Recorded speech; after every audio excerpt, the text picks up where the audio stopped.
Okay, guys, we will let Coach open with a comment. Use the raise your hand function. We'll get to some questions.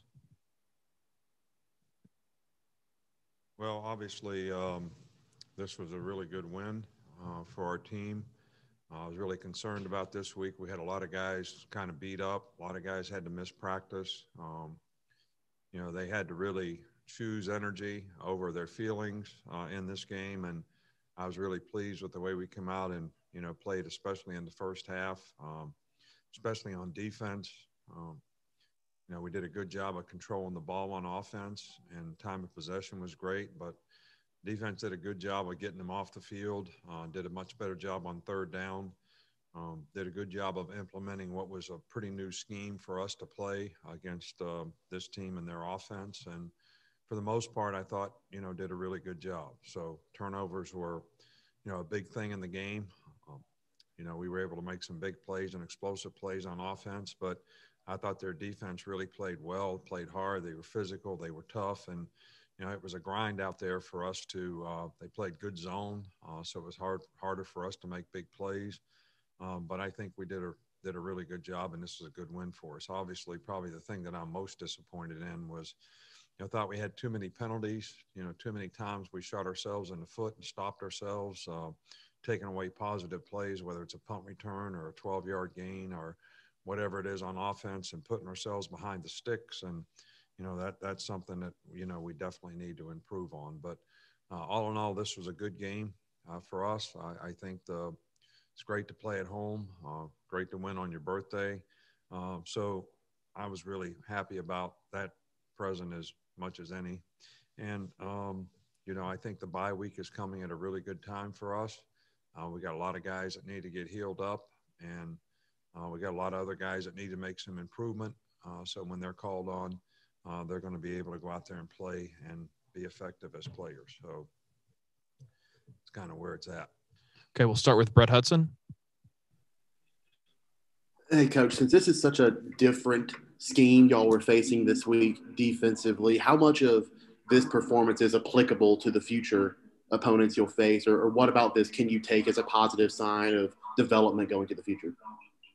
I think it's a positive sign that the players were able to, um, you know, do the things that were a little different and go out there and execute them well enough against a, pretty prolific passing team. I don't think they expected us to play the way we played, so that probably was a positive for us. We did a lot of research in the offseason on who played them well and who played that offense well, even at Washington State.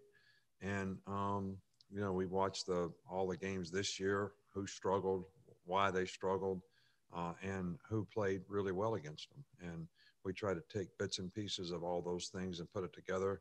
We actually worked on this in fall camp, so I think that was beneficial. So it wasn't all new, for the players, but this is the way we played the game today. Is you're begging them to run the ball. Basically the way we played. And I don't think you can play against that. I don't think you can play that way against most teams. But I think, the confidence that the players gain from going out there and, getting a shutout in this day and age is a real positive thing for, the defense. Michael Casagrande. Yeah, it seemed like the passing game struggled maybe a little bit early on, 4 for 8 to start the game. How do you think Mac recovered from that, and how do you think he played the rest of the game? I think, Mac made some good throws, made some big plays.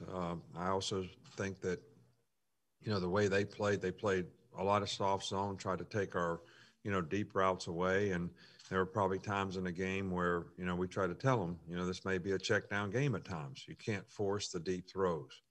And, the one could have been intercepted that, they called it hit the ground.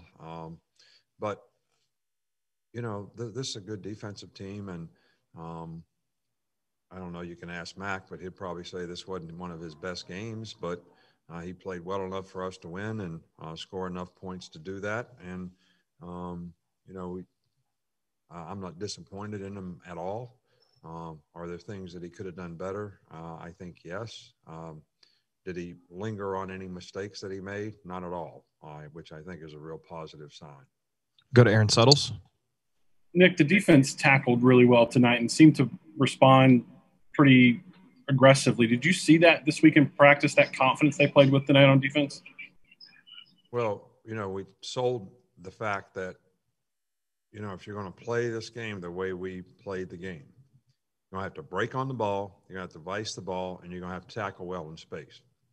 And I think for the most part, we did a really good job of that. And we made him do it in practice. Of course, it's never the same in practice relative to the guys that you practice against, to thud the runners, to tackle high, to get more than one player there to clean it up, to attack the ball, try to get turnovers. So we did it. Players really responded well and did a good job of that. We'll go to Charlie Potter. Yeah, Coach, we saw Miller Forrestall and Fidarian Mathis and Malachi Moore leave with what looked like injuries, and then it also looked like Marcus Banks was in street clothes. Do you have updates on those guys? Marcus Banks pulled his ham, but I think it's not that bad, but, it's hard to play his position when you're a cornerback and you're not 100%. So Miller Forrestall, was back in the game. He's a little nicked up. So is Slade Bolden. Malachi Moore got a stinger at the end of the game. I mean, I'm not going to give you an injury report if that's what you're looking for. We'll go to Tony Sakalas. Nick, what does it say about the resiliency of your offense that you're able to move the ball so well against the SEC's top defense without Jalen Waddle? And then we also saw him on the sidelines. How much of a boost did he provide to the team? Well, I think it's always a boost for our team when Jalen's around. He's such a positive guy, and he's very supportive of his teammates and really a great team guy. So it's always good to have him around, and I'm sure it was uplifting for a lot of the guys to see him there and see he's okay, and that he was, in support of them. So it was a good thing. So, but, we're going to have to play with Jalen Waddle for the rest of the season. And so I think other people have to step up. And I think we're going to have to get some consistent performance out of, a lot of players. Some guys, we've got to play some guys at the end of the game today, which I thought was good. But they got to step up and learn how to play too, and learn how to play fast, know what to do, know how to do it, know why it's important to do it that way. And hopefully we can get them some confidence. And, this bye week is going to be, a point of emphasis is going to be to get some of these guys where they can play winning football. We'll finish up with Stephen Smith. Coach, he was hurt last year, but Trey Sanders ran hard that second half, especially the fourth quarter. What does this do for his confidence moving forward? Well, we have a lot of confidence in Trey. We think he's a really, really good player. And I think it was good for him to get out there and have some real positive runs, make some really good cuts, and have, a really positive night from my standpoint. And I think that will help his confidence. And I think that that's the kind of thing that I'm talking about when I say we need more guys to be able to, step up and have roles on the team. So, B-Rob was a little nicked up tonight, so we were just kind of playing him on third down, trying to get him through the game and just spot play him. So Trey did a nice job of filling in and was, had a very positive performance. All right, Coach, that's all we got time for. Thank you. All right.